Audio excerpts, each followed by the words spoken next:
Did you know that less than 5% of IELTS test takers globally achieve a band 8.5 in speaking? See how one person did it. In this video, you will hear a band 8.5 full IELTS speaking test. I've personally guided thousands of students to achieve band 7, band 8, and even band 9 in their IELTS exams. These are some of the most common questions that often appear in the IELTS exam, so make sure to watch the video till the end to boost your chances of a higher score. Let's get started. Part 1. Introduction and Interview. Familiar topics. Good afternoon. My name is John McCarthy. Can you tell me your full name, please? Good afternoon. My name is Leo Martinez. Please feel free to call me Leo. Let's talk about parks. Do you often go to parks? Yes, I do. I live near a large urban park, so I try to go there several times a week, either for a walk, to read, or sometimes just to unwind after a busy day. What do you usually do when you go to a park? It depends on my mood, really. Sometimes I take a book or listen to a podcast while sitting on a bench, but I also enjoy people watching or sketching the scenery. It's a relaxing way to disconnect from work. Are parks important in cities? Absolutely. Urban parks offer a much-needed escape from the concrete and noise. They promote mental well-being, provide space for exercise, and help foster a sense of community. I'd say they are essential for a balanced urban lifestyle. Let's talk about art. Do you enjoy looking at art? Very much so. As an architect, I've always been drawn to visual expression. Whether it's modern installations, classic paintings, or even street art, I find it fascinating how artists convey complex ideas visually. Did you enjoy art classes when you were younger? I did? Yes. I had an especially inspiring art teacher in secondary school who encouraged creative freedom. Those classes definitely sparked my initial interest in design and aesthetics. Do you ever visit art galleries or museums? Quite regularly. Whenever I travel, I make a point to visit local galleries. It's a great way to understand the culture.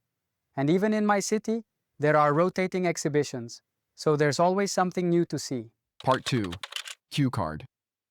Now, I'm going to give you a topic and I'd like you to talk about it for 1 to 2 minutes. Here's your cue card. You have 1 minute to prepare. Cue card. Describe a person you know who often helps others.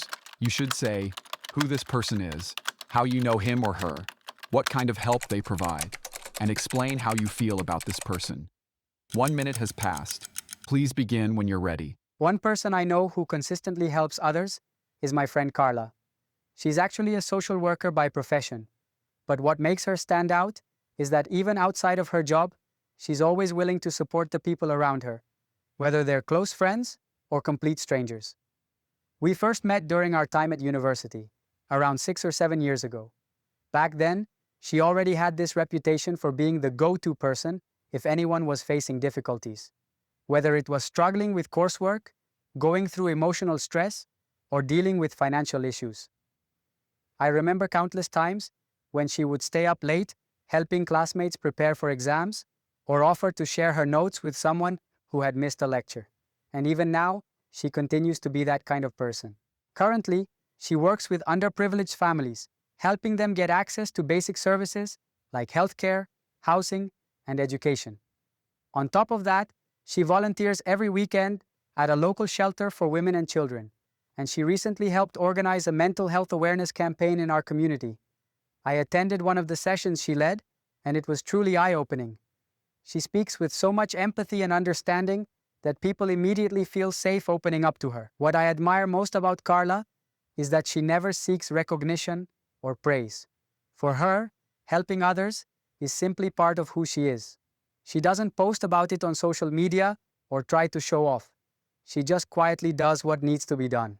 I find that incredibly inspiring because it reminds me that kindness doesn't have to be loud to be powerful.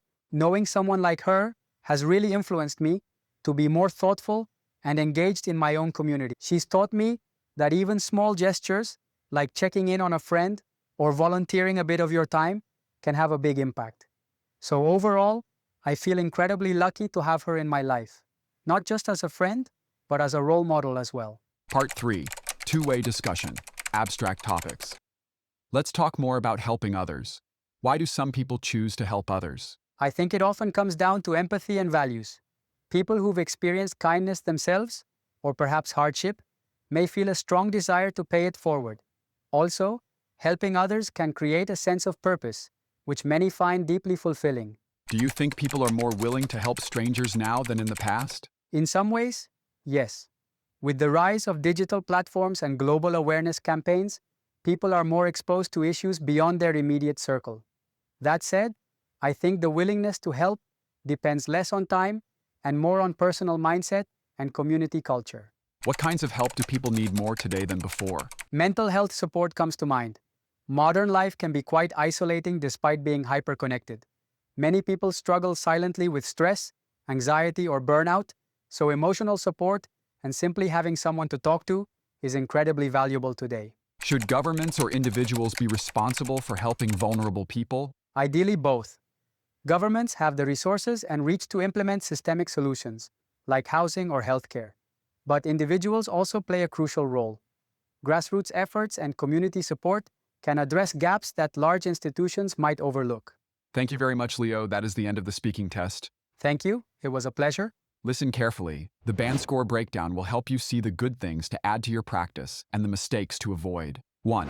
Fluency and coherence. No hesitation, repetition, or self-correction.